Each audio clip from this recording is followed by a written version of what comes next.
I've been in Europe for 4 years, and after meeting people from all over the continent and learning about what life is like in many European countries, I just can't help but realize that France is the most balanced one out of all of them.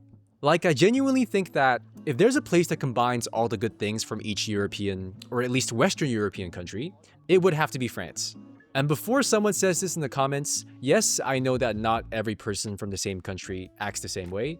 This video is going to be full of generalizations, but it still works because everyone in the same country still gets shaped by the same culture. By the way, if you need help learning French from someone who's been exactly where you are and who just gets it, I specialize in teaching both French grammar and spoken French to English speakers. So if you're interested in learning French with me, feel free to join my Patreon with a 7-day free trial. And here you'll have access to multiple live support sessions a week, plus a Discord community of other French learners. Or, if you want to take it a step further, you can sign up to take one-on-one lessons with me through the Calendly link below. First call's free. Alright, without further ado, let's get into it. I think the biggest thing that shows how France is the perfect balance between the northern and the southern cultures in Europe is just the way people see things and interact with each other.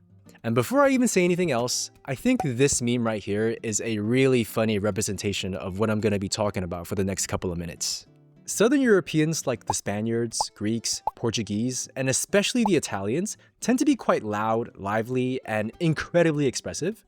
Like, I know several Italians that, instead of just texting me, they'd rather send me voice messages that could go on and on for like up to 2 minutes.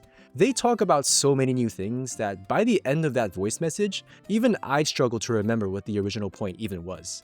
So with just this example, you can kind of see how they ended up in the ADHD category in that meme earlier.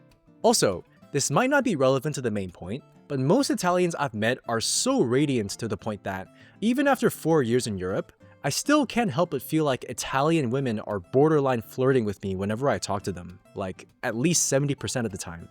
But no, that's just how they are. They're just that friendly. So yeah, Southern Europeans can be quite hyper, but at the same time, they also have a very laid-back attitude towards life, in the sense that they don't really stress over the little things.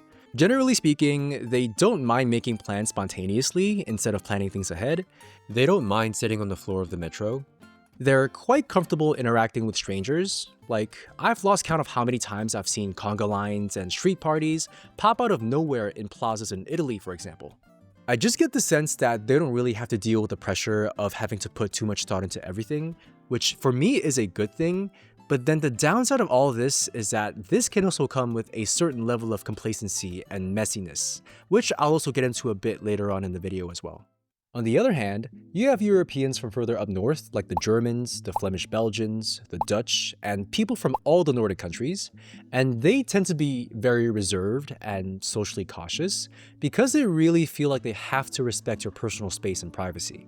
Social norms are very rigid in these places, and because of this, there's a way higher chance of them being awkward or standoffish if you talk to them as a stranger. Hey, how you doing? No small talk right now. I'm in the lift. I wanted to be quiet. Are you kidding me? There's a seat available over there and you're sitting next to me. I want to sit alone. They also tend to be very organized, precise, and methodical. There's a lot more structure to how they do things, like spontaneity as a concept is pretty much non-existent because everything has to be carefully planned out in advance, and punctuality is also extremely important. They pay attention to the tiniest details. Like, there's a reason why Germans and Dutch people are known for writing very thorough reviews.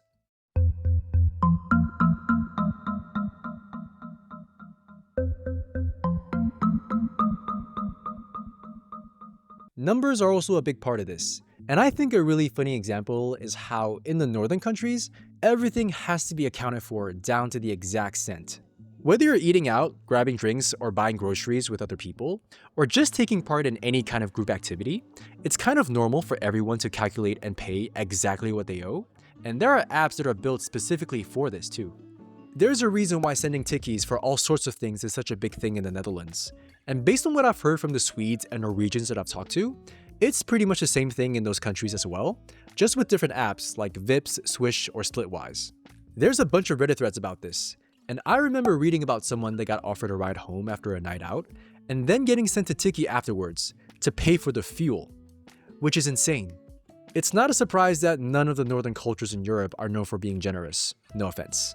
Anyways, This brings me to my main point, which is that France is the perfect balance of all these traits from these two major groups of cultures in Europe. It's a big no-no for French people to be loud or in your face. They always make sure to maintain a certain level of formality and keep the right distance, but then they're also comfortable enough to banter with you if the opportunity ever arises, and ask you all sorts of questions just because they're curious about you. And this is actually a common occurrence for me, especially when I go to cafes and bars. I've even had cashiers and baristas make fun of my name because it's part of a big French joke. Where is Julia? I don't know, sir. Where is Samuel? I don't know, sir. Where is Brian? Brian is in the kitchen. So even though the French are quite rigid with their social norms, they're not nearly as rigid compared to most of the Germanic countries, and they still manage to have much of the warmth and social ease of the southern European countries, if you speak French of course. While it is true that the French are judgy and nitpicky, which makes them a bit similar to people from the northern countries, I feel like the longer you stay in France, the more you realize just how relaxed most French people are in the way they handle most things in life. I have 2 videos on this channel where I go deeper into this topic, so if you're interested, feel free to check them out. Anyways, I feel like this is another great example that shows how France is a great balance between the northern cultures, where people are more likely to hyperfixate on very small things, and the very easygoing southern cultures. Obviously, there is some cultural variation within France itself, between the north and the south, but overall, I find the culture to be quite consistent across the entire country. I think something that plays a big part in this is how France historically sits at the crossroads of the 3 major cultural foundations of Western Europe. They're Celtic, Latin, and Germanic all at the same time. Native French people are descended mostly from the Gallo-Romains, or Gallo-Romans, who were Celtic tribes that were assimilated into Roman culture, but then also from Germanic peoples like the Franks and the Burgundians that also settled in the region after the fall of the Roman Empire. The Franks were the ones that ended up conquering and ruling the region, which is how France got its name, from the Franks. And there's even Scandinavian ancestry in Normandy too, where the Vikings settled. The geography and climate reinforce this too, because it's a perfect mix of everything you can find in other European countries. France has a moderate climate, so it doesn't get too hot like in southern Europe, nor does it get brutally cold like places further up north. You have the big snowy Alps, the warm Mediterranean coast, beautiful plains and rolling hills like those in places like Auvergne. It gets chilly and rainy like in the northern countries in places near the Atlantic coast and the North Sea. And then you have these dunes and wetlands in the west and south as well. All of this is the reason why French cuisine is so diverse, because you can grow everything that's grown anywhere else in Europe here. Many European countries have cuisines that are centered very narrowly around a few core staples, but this isn't the case at all for France. For example, German cuisine is all about bread, potatoes, and pork. Spanish cuisine is all about seafood, cured meats, rice, and fried tapas. And Italian cuisine has pasta, cheese, and tomatoes in just about every meal. But France has all of these things and more since there's so much diversity in its regional cuisines. It's equally a part of potato and butter Europe, as well as tomato and olive oil Europe. And you can kind of see it with how dishes like ratatouille and salade niçoise represent French cuisine just as well as dishes like gratin dauphinois and tartiflette. Even in terms of drinks, the French produce and consume a lot of wine of course, but also cider in the northwest, and beer, especially in the east and northeast. So again, you can see how these drinks represent the 3 major components of Western European heritage: Celtic cider, Latin wine, and Germanic beer. Bringing back what I mentioned earlier in the video, I feel like the French relationship with rules and authority is also a big example that shows how France is a perfect middle ground between the northern and southern cultures in Europe.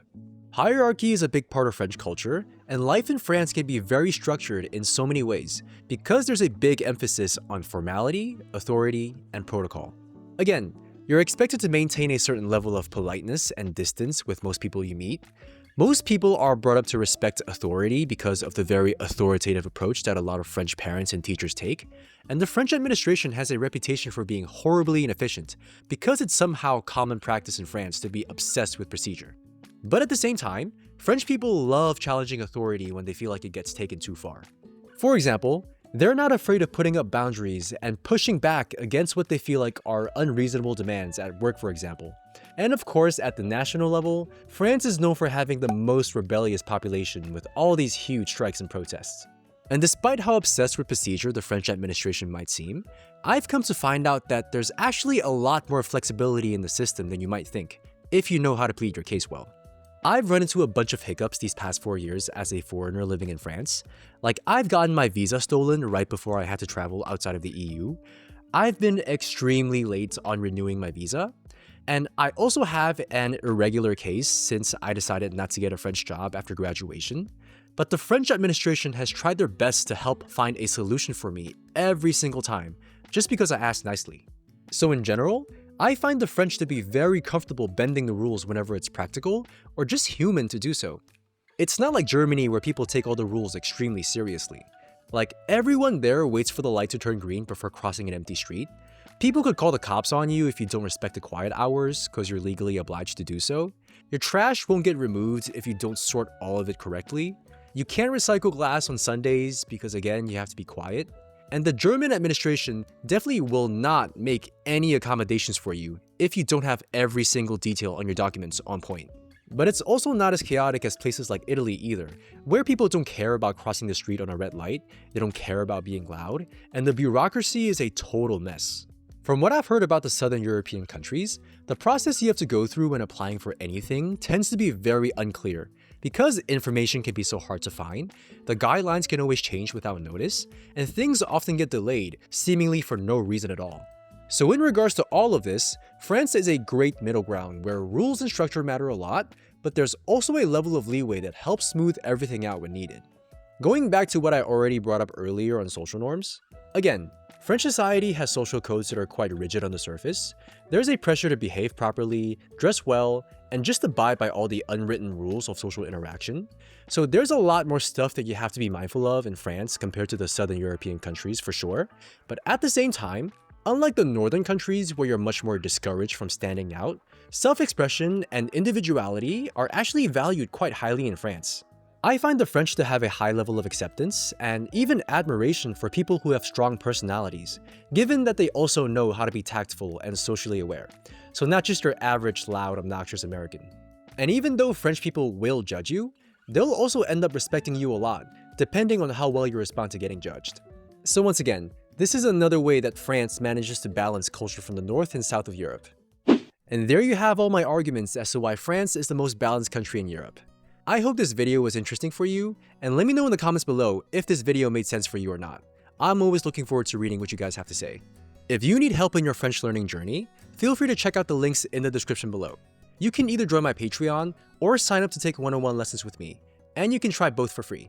Feel free to check out these videos over here, and until next time, have a great rest of your day. Bye guys, love you. Go Knicks!